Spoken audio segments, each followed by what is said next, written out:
E o Cruzeiro contra o Juventude buscando uma vaga na Libertadores. A briga do Cruzeiro é um pouquinho mais leve. Será que vai ser o último jogo do Diniz, hein? Partida contra o Juventude, valendo vaga na Libertadores pro Cruzeiro, que treinou hoje de manhã na Toca da Raposa e viaja pra Caxias do Sul à tarde. O time tá pressionado. Só uma vitória nos últimos 11 jogos, mas essa vaga seria importantíssima. Já já a gente fala mais sobre isso. Amanhã é a última rodada do Campeonato Brasileiro e vale muito para os times mineiros. E o Cruzeiro contra o Juventude para buscar uma vaga na Libertadores, o que pode ter um impacto esportivo e financeiro gigante para o ano que vem. Existe um grande clube na cidade. Existe um hexacampeão da Copa do Brasil. Cruzeiro cabuloso. 17 de outubro de 2018. Foi assim o último anúncio de classificação do Cruzeiro para a Libertadores. Já são 5 edições sem participar do torneio. Disputar a Libertadores é estar entre os principais clubes do país. Isso mexe com a autoestima do torcedor, isso mexe com a imagem do clube. São fundamentais para o desenvolvimento e para o amadurecimento de um projeto esportivo. A nova gestão da SAF do Cruzeiro definiu essa prioridade. O Pedro sempre nos pediu o Cruzeiro protagonista. E para ser protagonista tem que disputar os principais campeonatos. A Libertadores, obviamente, é o principal da América do Sul. É o que a gente tem de meta. Para isso, 176 milhões de reais foram investidos em reforços. Uma série de reforços que chegaram do primeiro para o segundo turno, mas não é simplesmente chegar, colocar e achar que o time vai melhorar. Não melhorou. Pela Sul-Americana, o Cruzeiro não conseguiu a vaga. Ao fim do primeiro turno do Brasileirão, estava em quarto, zona de classificação para a fase de grupos. Na 35ª rodada, ainda estava se classificando, mas em sétimo, para a pré-Libertadores. A gente tá para ganhar sempre, infelizmente as coisas não vêm acontecendo da maneira que a gente pensava, né? Ficar fora da Libertadores pelo 6º ano seguido não é só uma decepção para o torcedor ou até para a gestão. Tem impactos negativos no clube, nos lados financeiro e esportivo. Claro que quando se tem uma negociação entre clube e jogador, o jogador pensa na estrutura física, no momento da equipe, no elenco, no técnico e, obviamente, no que a equipe vai disputar. Isso foi o que foi dito para mim antes de eu vir para cá, né? Que o objetivo do Cruzeiro para essa temporada é estar na próxima Libertadores. Participar da Libertadores puxa praticamente todas as linhas de receita de um clube de futebol. A começar pelas premiações, depois os patrocínios são valorizados, tem mais ingressos vendidos, o sócio-torcedor tem mais motivo para se associar. Claro que com tantos clubes brasileiros disputando a Libertadores, ficar fora para quem tem um investimento como o Cruzeiro parece que se propõe a ter nessa nova gestão, é problemático do ponto de vista financeiro, mas você tem que ter mais convicção daquilo que você quer a curto, médio e longo prazo. A curtíssimo prazo, vencer o Juventude, para finalmente voltar à Libertadores.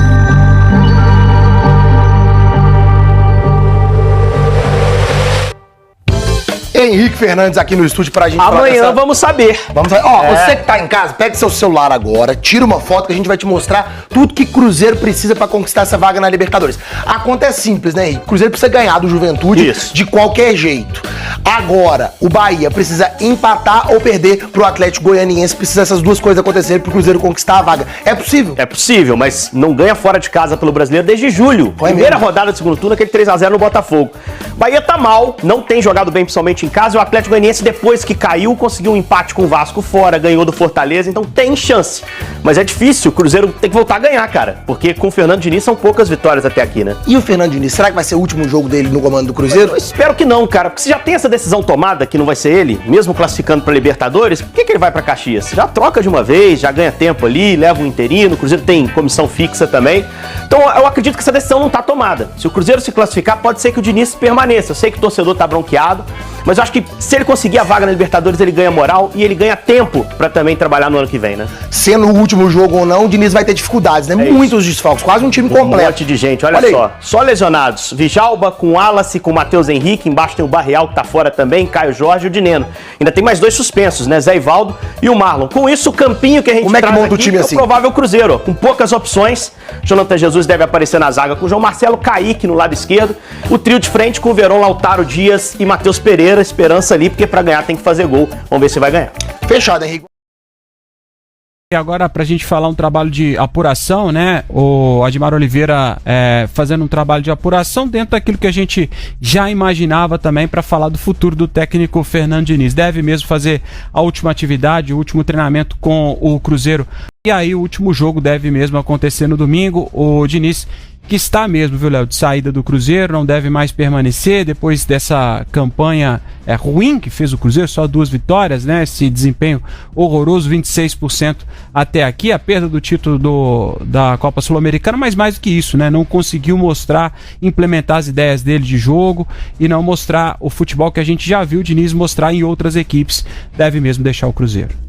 Ontem vocês falaram sobre essa situação aqui, sobre o aproveitamento do Fernando Diniz e sobre esta saída dele possível do Cruzeiro já depois do jogo contra o Juventude. Eu imagino que nesse momento a diretoria do Cruzeiro, o presidente da SAF, o Pedro Lourenço, deve estar tentando entender o que aconteceu, né? O trabalho do Fernando Diniz, quando ele veio, eu até já esperava que teria um tempo. Aliás, foi a pergunta mais feita para o Fernando Diniz no início dele na Toca da Raposa. O seu trabalho leva sempre um tempo, né, para adaptação. Então, como você planeja trabalhar isso com os jogadores? E eu nem vi o Cruzeiro tendo esse trabalho do Fernando Diniz, assim. O dinizismo eu não consegui ver no Cruzeiro de uma maneira completa. Eu não acho que ele chegou no Cruzeiro e falou, olha, vou jogar desse jeito, é só desse jeito que eu jogo, e o dinizismo, a partir de agora, a partir desse jogo, é o que a gente vai trabalhar, é como a gente vai atuar. Ele foi dando umas adaptações, né, a saída de bola talvez, que o Cruzeiro se atrapalhou em alguns momentos, em vários momentos, já era mais ou menos esperado, algumas movimentações, mas nada tão enfático assim, especialmente no setor ofensivo, no setor de criação. O time do Fluminense, por exemplo, com o Fernando Diniz, do Atlético Paranaense, do São Paulo com o Fernando Diniz, chegava com muita gente ao ataque. Levava até alguns gols ou muitos gols, mas fazia também, criava para isso. E no Cruzeiro não aconteceu. Chegou a ver dinizismo no Cruzeiro, Lélio Gustavo?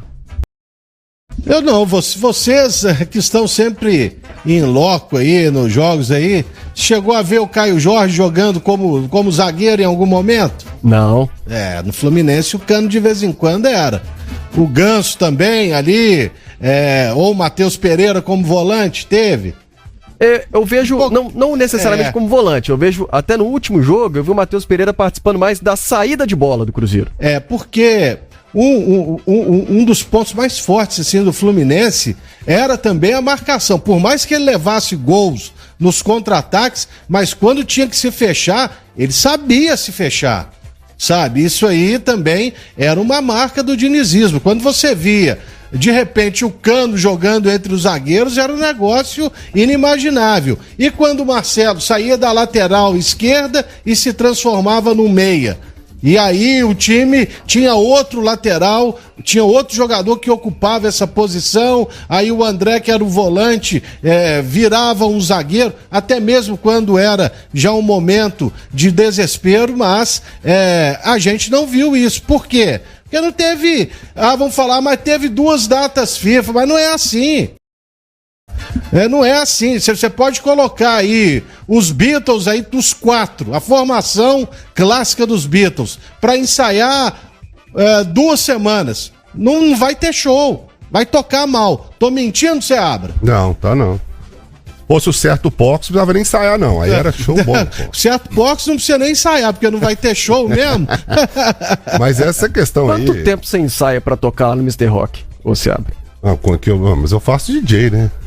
Um show desses aí, você ensaiando mal e porcamente, pelo menos a minha opinião, você tocar no Mr. Rock, que é uma casa grande hoje de shows, principalmente do rock aqui em Belo Horizonte, seja ele de qualquer tribo, digamos assim, no mínimo 3, 4 meses, cara. É isso mesmo. Entendeu? Senão você vai chegar lá e fazer feio. Ensaio é tudo, é o treinamento. E é isso que eu acho, sabe? A condução toda foi muito mal feita. A saída do Seabra foi para mim um erro. A chegada do Diniz foi outro erro. E a saída do Diniz agora para mim é outro erro. O Cruzeiro vai começar tudo de novo. E eu vou te falar, o Fernando Diniz, ou ele muda um pouco essa falta de flexibilidade dele. de querer sempre estar daquele jeito ali, ou vai ser muito difícil ele trabalhar no futebol brasileiro. Porque ele conseguiu isso no Fluminense. O Fluminense abraçou a causa dele, vamos lá, vamos ficar aqui e tal, beleza, e deu certo. Aonde mais ele vai ter esse respaldo todo para permanecer? Enquanto não dá certo, até o dia que dá certo. Não vai ter. O futebol brasileiro não funciona assim, é muito difícil.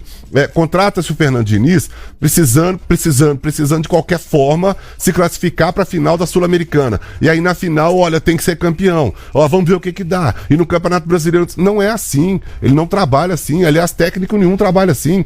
Eu acho que ele poderia, sim, ter aproveitado esse período, ter feito um pouco mais de arroz com feijão e falar, vamos lá, vamos encerrar o ano aqui de boa, sem muita confusão, sem inventar muito. E aí, a partir do ano que vem, agora ele vai morrer abraçado com essa filosofia dele no Cruzeiro agora. E vai ser difícil ele conseguir um outro clube que vai abraçar essa filosofia até ela dar certo. Acho complicado, mas pra mim é um erro mandar ele embora agora.